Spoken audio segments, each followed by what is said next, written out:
Hello, everybody. Welcome to Inside the Practice, where we try to provide you with insights and innovative ideas and thoughts and guests that are related to dental practices.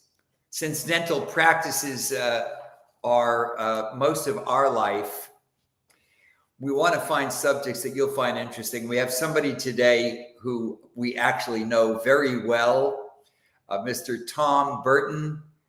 Tom, welcome to Inside the Practice. Thanks, Alan. I'm looking forward to a insightful and intriguing conversation here. Oh my gosh, that's a high expectation, Tom. All right, I'm looking forward to a Okay, okay good. conversation. How about that? I'm going to read a little bit of a bio here on Tom, which really says it very well. Tom is a seasoned revenue expansion specialist. I like that term, Tom. Yeah, well, you can tend to find a job if you can expand revenue. So Exactly. it's a good skill. He's been doing this for over 35 years. He has experience helping companies drive what he calls predictable growth. And as a business person and an entrepreneur, I do know how important that is. I met Tom through his company. He's a co-founder of a company called LeadSmart Technologies.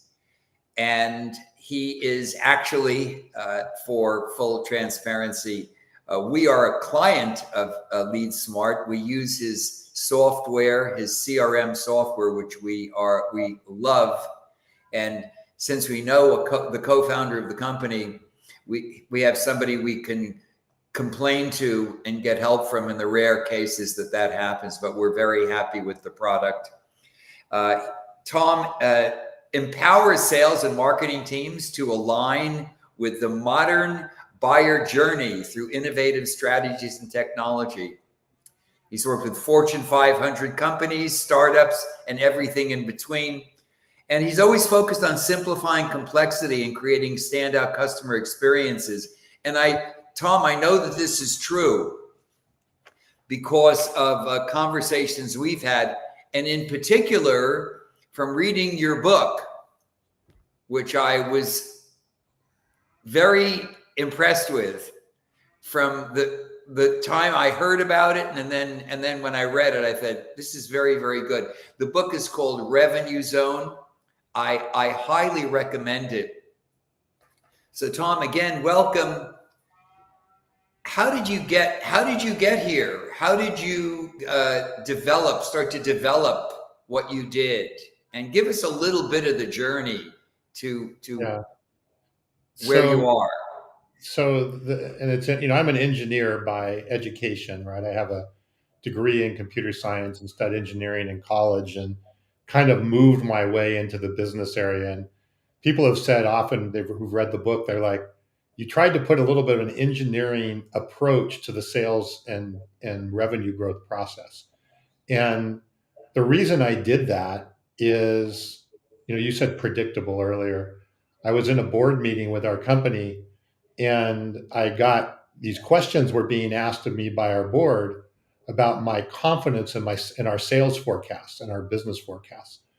And this was about 5 years ago. And I realized, look, I could BS my way through this, but I didn't really feel like I had very high confidence in the projections that I was giving. And it changed, right? This was actually something new, because it wasn't the first time I've ever been asked to give sales projections or forecast or predict, right? What is a projection? It's a prediction of what you're planning to do in the future. And I didn't know why I was so uncomfortable. And so, felt like I was so full of it, basically. And so that kind of, when I got done, I didn't like that feeling. And I was like, all right, what happened here? What's different?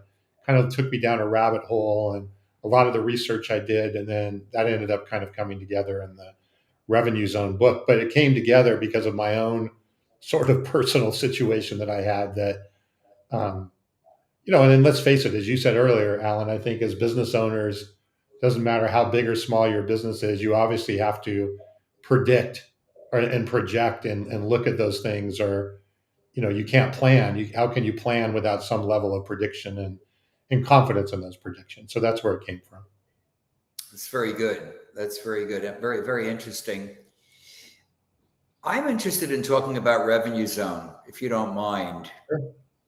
I'll tell you why. I've been reading a lot of interesting things on funnels, creating funnels.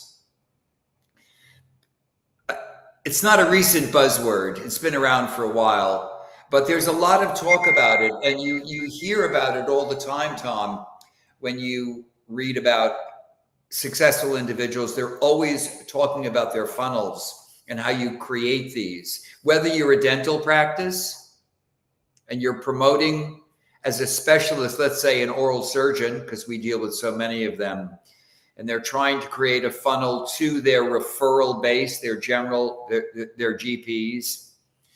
And there's this whole funnel process.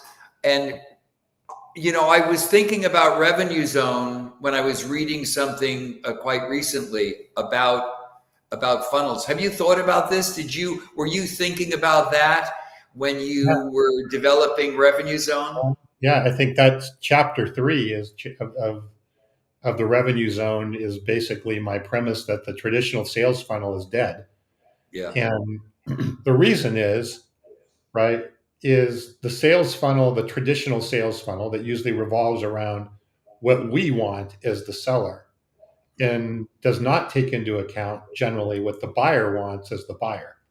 So historically, right, it was easier for us as sales and business people to kind of force our buyer into our own funnel because they couldn't get information, the way they can get it now. They couldn't get access to other customers or referral sources or all of that. So, 15, 20 years ago, maybe, we had the upper hand, if you will, as sellers in terms of putting buyers into our funnel.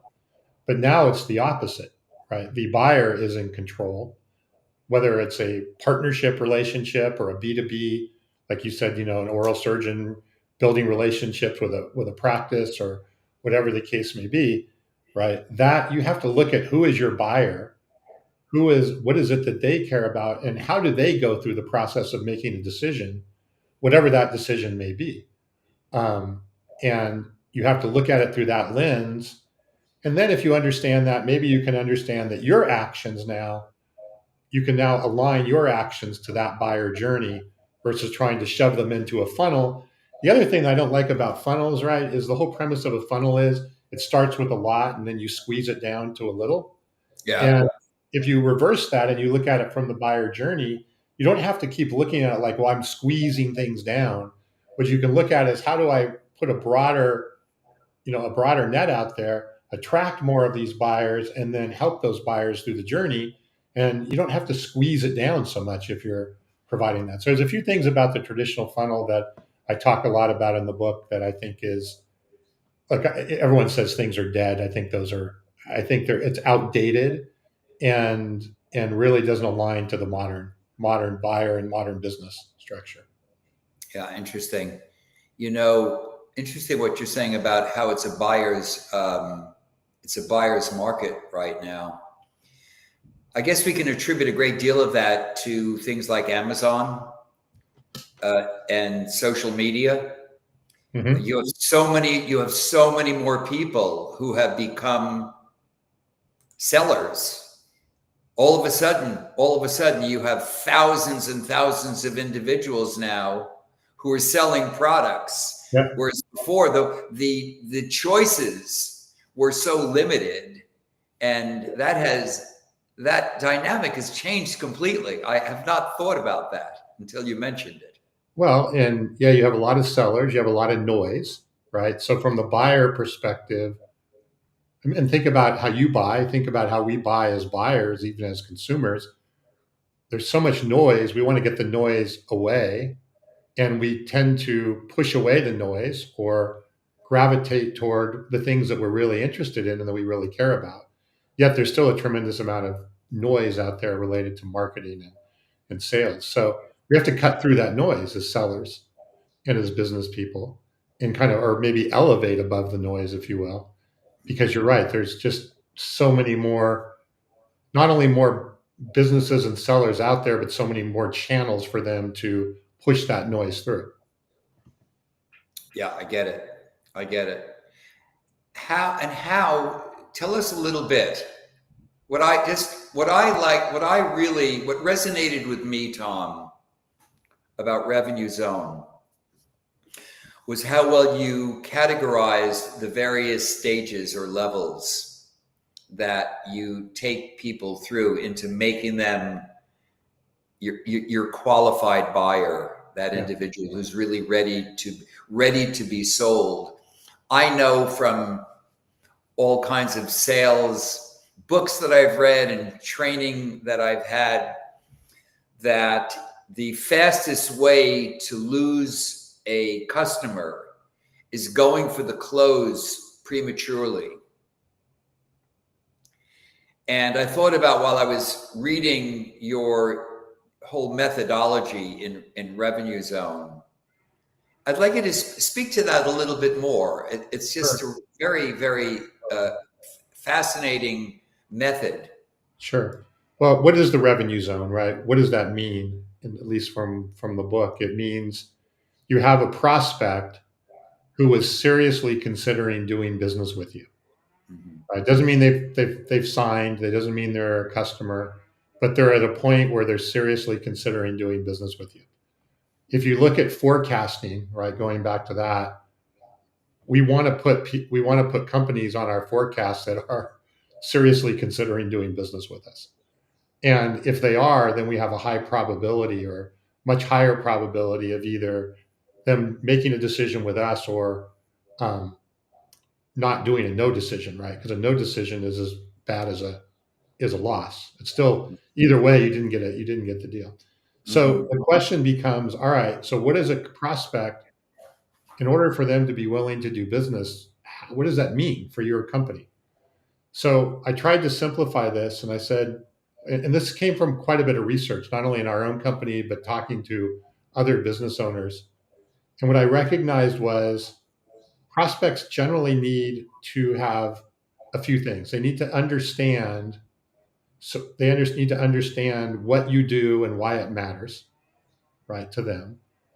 But they also have to believe certain things about you and what you do in order to make that decision. So if you think about belief, a belief is emotional, right? It may not even be logical. I mean, we all have beliefs that people would argue are not logical, but they're still our beliefs. There's an emotional intention to that. Whereas when we understand something, it tends to be logical. Yep, I understand the data. I understand the things that are here. And I can understand something but not believe it, right? Or vice versa. So what I put in the book is, for your product or service, right, what are the three things that your prospect needs to understand? And what are the three things that they need to believe in order to be the revenue zone for your product or service? So again, if I'm an oral surgeon and I'm trying to bring on another practice or a partner, even, this works even with partnerships as much as it is to sell stuff or whatever. What are the three things that that practice owner needs to understand? And what do they need to believe in order to be willing to do business with you? You think that's easy. I've worked with many, many companies who cannot answer those three questions, right? So how can you possibly know if you're being successful with your prospect if you don't even know what it means to be successful? And our job to be successful is get them to understand and get them to believe. Because if we do that, we have a high probability of winning a deal. And that's what we can do to influence them. We can help that, if we talked about the sales funnel, those are things we can do from our side to help them understand and help them believe, that drives the sales process through. So I'll stop there for a minute. There's more to it, but that's kind of the first major thing to be looking at. Well, that's so important. It's so important. I remember the exercise that we went through in our company after reading the book. Gillian, our head of marketing, read it first. Then we all read it. And I remember, okay, well, this will be a simple little thing to do. This exercise of what are the three things that people need to understand? And then what are the three things that they need to believe? And it's so true that somebody can understand your product. They can understand it. They will not, that doesn't mean that they have connected with it emotionally, Yeah. which is what it takes for them to actually buy. Yeah. So that I think that differentiation is extremely important. Yeah. And it's interesting to kind of balance those, the teeter totter, right, back and forth. But between the two of three, and you may have gone through this in your exercise you were going through. I find that companies can easily come up with 10 or 15 things, but they have a very hard time coming up with three. And it's getting down to that three that makes the clarity of then your messaging, and we'll talk more about this in a minute, but the messaging and the communication. It's hard to communicate and message around 10 or 15 things. Not to mention it's hard to get somebody to believe in 10 to 15 things or understand 10 or 15 things. But people can understand three things and they can believe three things, or corporations as well can do those things. So you want to hone it down to those top three understandings and top three beliefs. Agree completely. It's very good.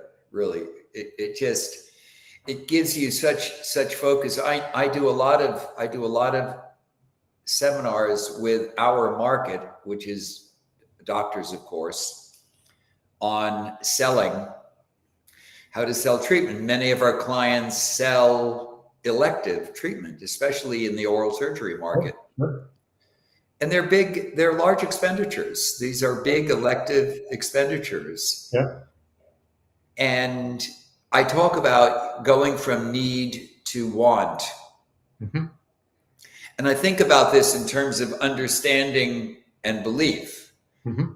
You can say to a patient or anybody who has a situation that is not particularly good for them, you can say to them, hey, you have this situation, and they go, yeah, I know it. I really know I need to do something about that. Yeah. And then they do nothing about it because they're not quite at want. And when you talk about belief being that emotional thing, that's what impels people. That's what truly motivates, that internal thing that goes, okay, I'm going to spend this money here other than at the Mercedes dealer or the Chevy dealer, Right. Exactly. And I think in dentistry, especially elective dentistry, right, there's certainly, whether it's cosmetic results or appearance or even health reasons, there's a lot of things that can be created, can be created around, and a belief can be created around. But which is, like you said, very differently. Hey, I understand that I need a root canal, or I need a crown, or I need an implant, or I need whatever the case may be. But there may not be a belief that I absolutely need to do that as a priority in my life. So, yeah, it is it's an interesting exercise. mm-hmm. It really is. You're getting to the essence of that person. It's kind of, it is an emotional kind of reaction you have to create to move them to change and do something. So let me ask you, Tom, how do you coach people when they're having a difficult time? How do you coach them to narrow these down to three particular items? I know this is covered in your book and you talk a lot about it, but share a little of this with our audience. I'd like to have them here. It's I guess the way out is the way through in this situation, right? You have to keep working through it and not trying to do it, like you said, 10 minutes and you're done, and you put something up there that you don't really believe, you don't personally believe in, and go through yourself. So I found that the best way to do this is in kind of a workshop format almost with a team. Mm. And what I have found is you'll get ideas up there that in the beginning, maybe understandings or beliefs that either don't look relevant or you don't think are they going to be, but as you really start to talk through and peel the onion through the conversation, it really starts to pop to the surface. And the fastest way to do that is look at your existing customers, right? And find out from them, what did they believe and what did they understand that caused them to purchase? And you will see trends with that as well, right? And so, even when we lose a deal, like in my software company, the way that we debug that is we don't look and, well, what did they not understand or what did they not believe? Right. Hmm. That's, and we'll ask them that, and we'll get the data if we can, if they're willing to talk to us. So we didn't do a good job on one of those three understandings or one of those three beliefs. And so somewhere, or if they make a no decision, which in our industry happens frequently because it's a large process, large purchase. Can be a six-figure purchase. It's a project in their organization, right? So they'll make a no decision. Well, okay, on that no decision, what is it that you're not believing or not understanding that we need to fill in? So yeah, talk to your prospects and customers, and you'll get a lot of that data yourself. Talk to your employees or get your employees involved who are especially on the front line working with a lot of them day in and day out. That's excellent, Tom. You reminded you're keying a bunch of things here that I've seen that aligns so well with this.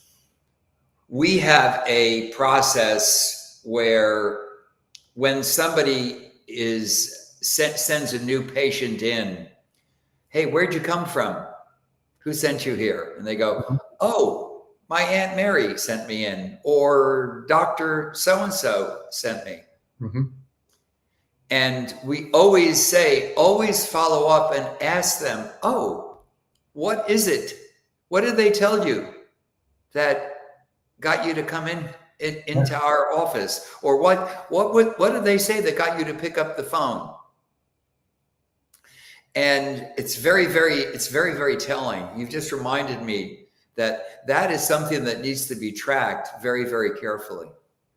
Yeah, absolutely. This is also where AI, artificial intelligence Yes. tools can really help, is if you're gathering that data, right? And you can evaluate it, but you can put that into artificial intelligence and let them evaluate that data and start to see what starts to pop to the surface, because you will see trends and you will see things that maybe even clarity on how it's stated, right? How that belief is stated. There can be more clarity that makes it even more tighter when because again, why are you doing this?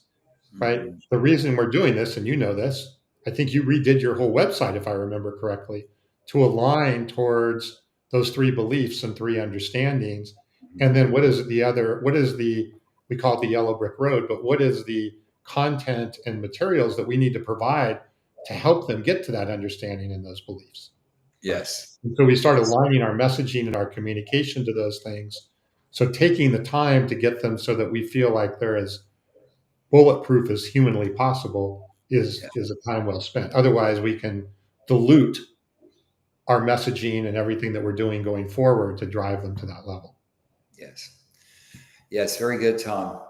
You mentioned the yellow brick road. It's been I read it's been a couple of years, I think, hasn't it? It's been a couple of years since I. Yeah, I just relaunched it actually. You can see over my shoulder here. There's a new cover and a Oh, new. okay, good. Right. Um, but yes, it was almost 3 years now. I think a little over 3 years. So So 3 years ago is when you first published it. yes. Mm-hmm. Okay, so we were kind of early adopters. We were early adopters for sure. Absolutely. Yeah, excellent, excellent. You mentioned the yellow brick road, so people aren't confused that you aren't confusing you with Dorothy. Yeah. Um, Tell them a little bit about what does that actually mean? Sure. So, okay, we've defined our revenue zone. We have our three understandings. We have our three beliefs, right? But most of the time, when you become in contact with a new prospect or there's a new potential prospect out there, they know little about those things. They don't have those understandings. They don't have those beliefs. So the yellow brick road is, what is the road you need to ideally guide them down, so that they can, at the right gradient, right? Because you're not just going to go, all right, Alan, here are the three things you need to understand, and here are the three things you need to believe. And you're going to go, oh, yeah, I got it, right? You have to be taken down the road, guided down the road, Yes. and in bite sized pieces, start to yourself build those understandings and those beliefs. They have to be you or the company. They can't be forced on you.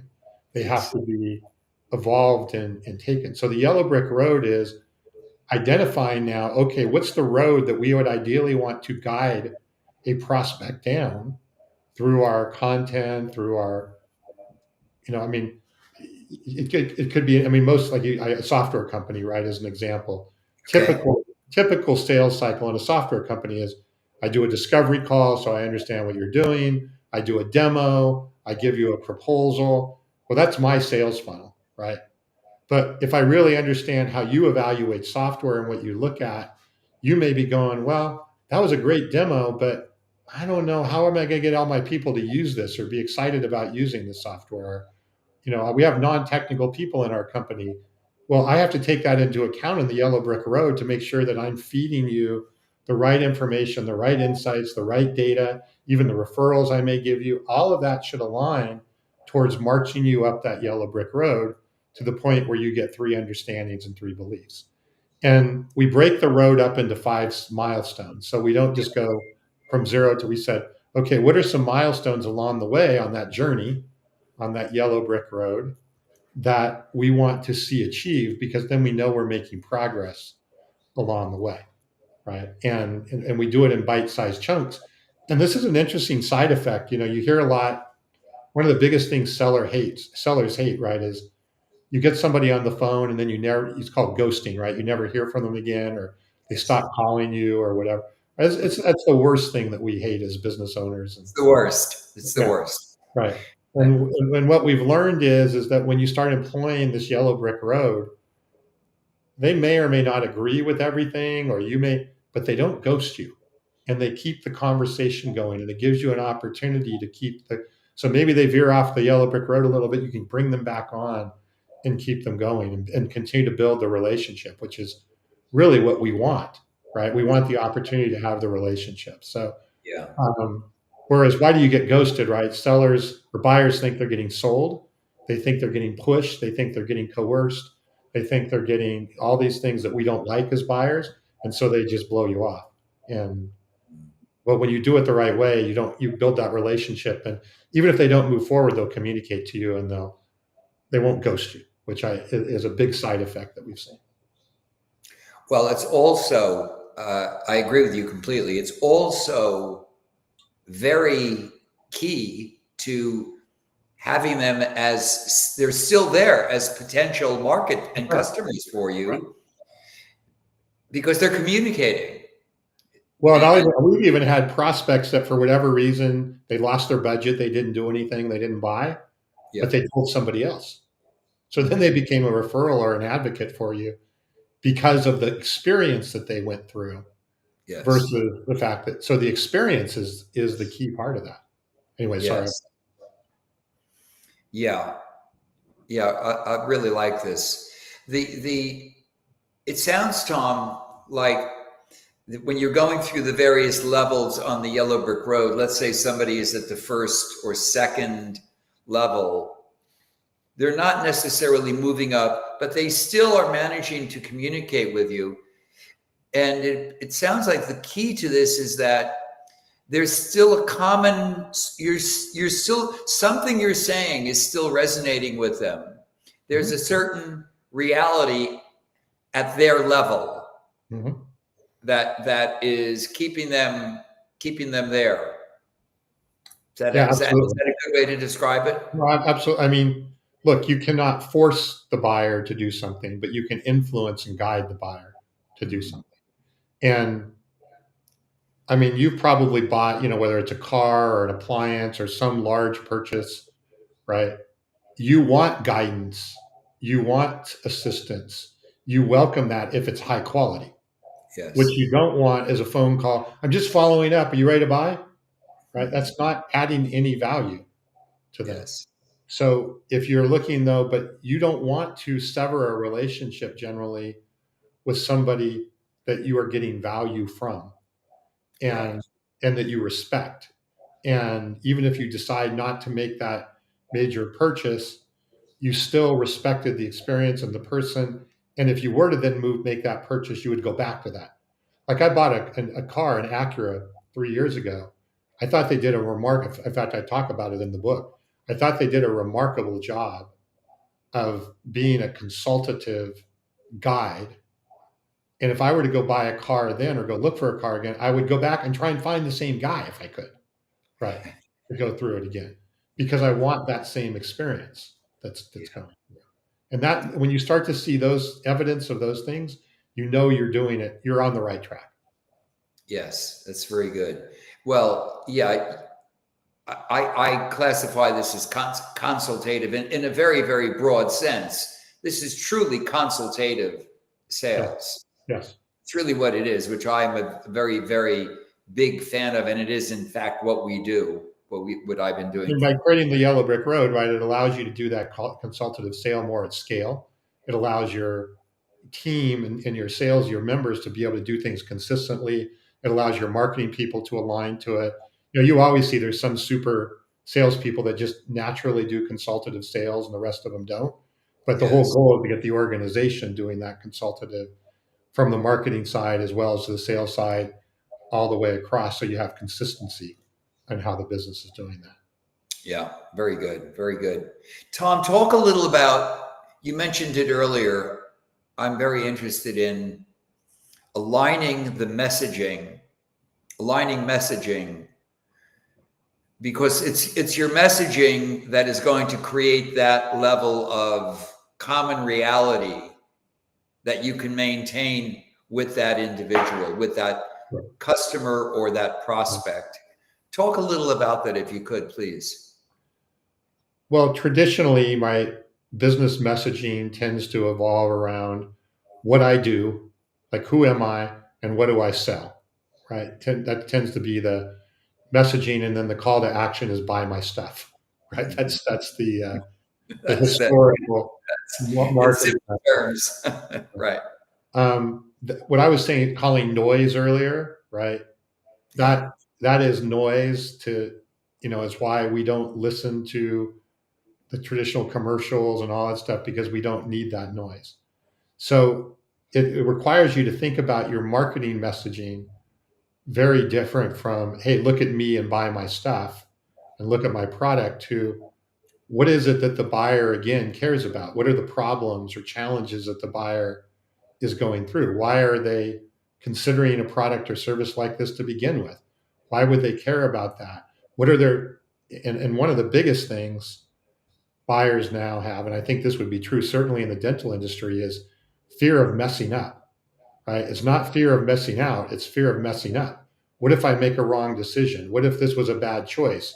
What are the consequences of that? What are, Absolutely true. Absolutely true. right? So those are the things that have to be incorporated into your messaging so that you feel like the buyer feels like they get me, right? You must be listening to my, reading my mind on the considerations, the questions, the things that I have, right? And you think about a belief, a big belief, or some of the beliefs have to be aligned to, hey, I'm not going to mess up by making this decision, or my risk of messing up of making this decision is very low, right? In fact, I have a high probability that I'm going to be successful with that. So the messaging again gets aligned towards the mindset of the buyer versus the seller, because like I said, in the back in the day, the buyer had no way of learning about your product. So what we did was we just told them about our product because they knew had no other way to do it. They can find out all about our product today. So they don't need us to tell them about our product or their service. What they need us to do is help them, guide them, handle those considerations, handle those questions, handle those fears, handle all of those things along the way so they get to the point where they're willing to do business. And obviously that's different from different companies to different companies, but yeah, I would suspect in the dental area there's a lot of trepidation, I'm sure, about messing up on some of this stuff. Yeah, without a doubt. Without a doubt. Yes. They're big decisions, particularly in the specialty market, and Mhm. they're expensive. Mhm. They're expensive. Yeah. Some of them you can buy an Acura for what you can pay for, some of the full arch dental implant cases that are out there. I mean, in a B2B business, I mean, we would get down to look at if our traditional buyer has a certain role within the company. Is there a concern that if they mess up, they're going to have a problem with their boss? Are they going to be right? What's going to happen to their career in the consumer world, right? You constantly have the problem, right? Well, what if my wife or husband doesn't like that? Or, there's all kinds of things, right? That are very few decisions, especially larger decisions, are made entirely on our own. There's Yes. other there's other stakeholders that may or may not, may be silent or not. So you have to be thinking a bit more holistically of the things that that buyer is going through in order to make that decision. And how would you convert that to messaging, Tom? Well, again, then I'd look at okay, so let's say I understand the different things that we need to message. Then we have to look at what's the right order to present that message at the Okay. right gradient to then move them through. So the yellow brick road, generally, we will say there's about 20 or 25 individual things along the way that that buyer needs to go through to get to the point where they have those three understandings and they have those three beliefs. We want to do our best to put them in the right order. And let's Okay. face it, we're never perfect right away, but you learn and you adjust so it's a fluid thing to keep refining and getting that yellow brick road more straight, right? Because sometimes you can end up detours and off the road and all that stuff, but you want to keep putting that in place through that messaging and through that conversation. Yes, I'm familiar with that. I also, it's interesting, Tom. This what's going on in the prospects, the potential client's mind, Yes. uh, is fascinating to me. And how do you parallel that, if you know what I'm saying, Yeah. in your communication to them? Because that's what solidifies that reality with them and makes you real to them. I know that uh, my wife and I were looking at making a purchase recently. Somebody came over, gave us a pitch, and they were extremely well informed. Mm-hmm. I'm looking at this. It just happened recently. I'm thinking about it in terms of what you're saying. And then we didn't move through. We did a little bit of the project with them. And then another guy came over, and the difference was that he was real for some reason. He was extremely real. Yeah. And what I like about this approach is clearly an individual who does this, Tom, has to know how to listen and how to question. Yeah. No, you're bringing up something we haven't really even touched on related to the whole revenue zone philosophy, right? Is if you remember, there's this matrix in there. Yes, I remember now. Now that you mention it, Right. yes. So the matrix has two dimensions. It has on the x-axis, you have to go from basically they don't know you to know, like, and trust, right? Mm, And then on the y-axis is demand. You have to go from awareness, interest to demand, meaning that, and you said earlier, right? Demand is really need and want, right? It's not yes, just need, it's need and want. Like, I must have this, I must get this, right? yes, That's where we want to get them to that point. And most sellers start, in fact, everything really we've been talking about is, well, how do I get them to demand, right? How fast can I get them to demand? That's what I got to do, is get them to demand. And they yes. forget or underestimate the importance of the trust side of the equation.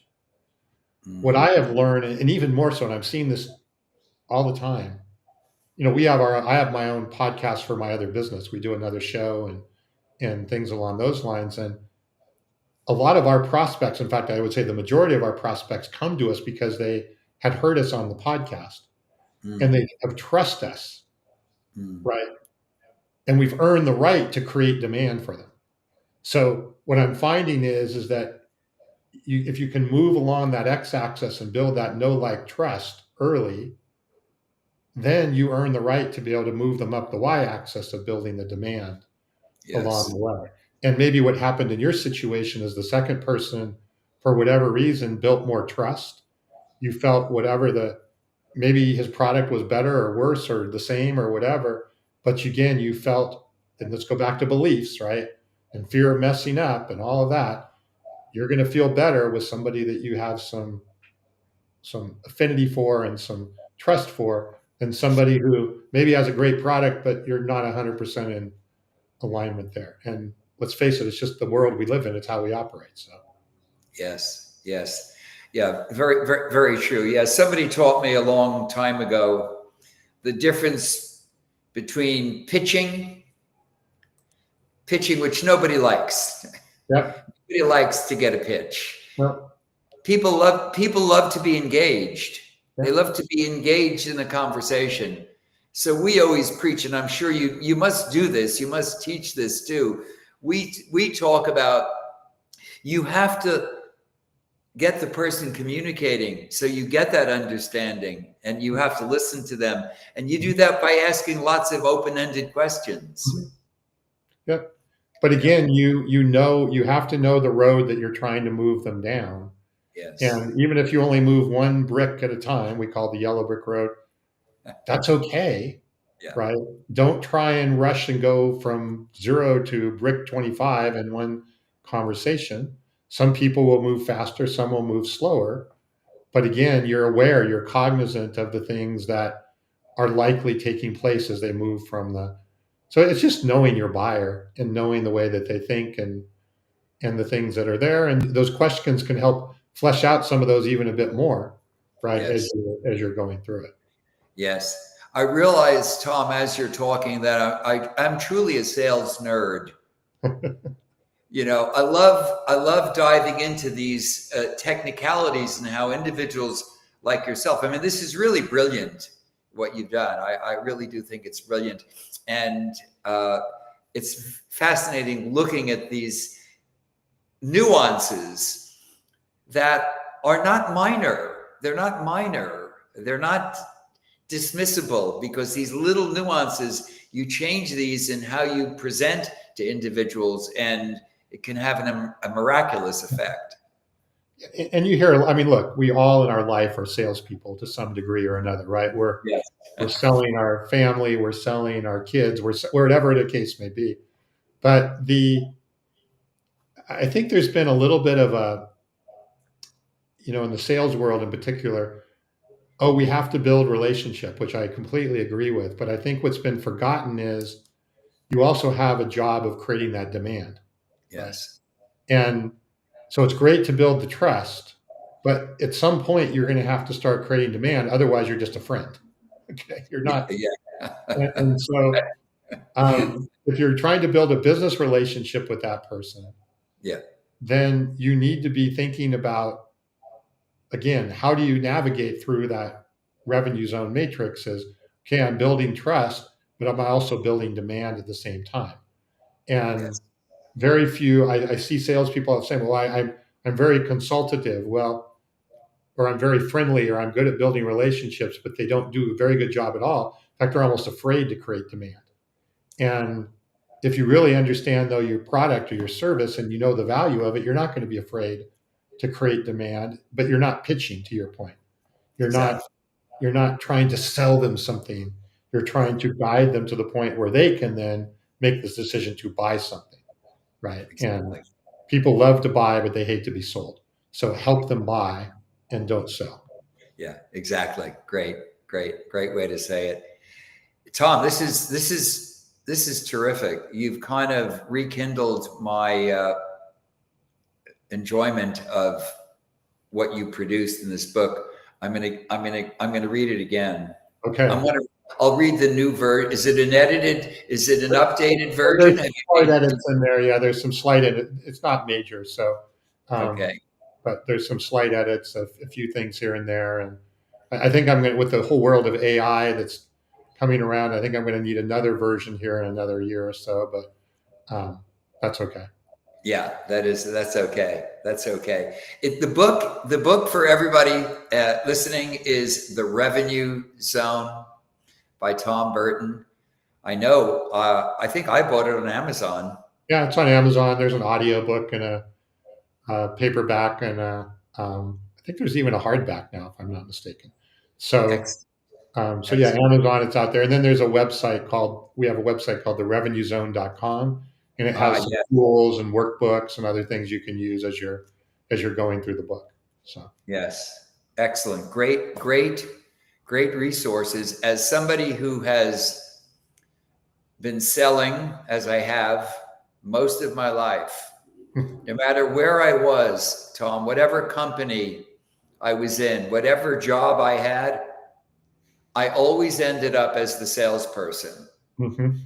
I always was given the hat of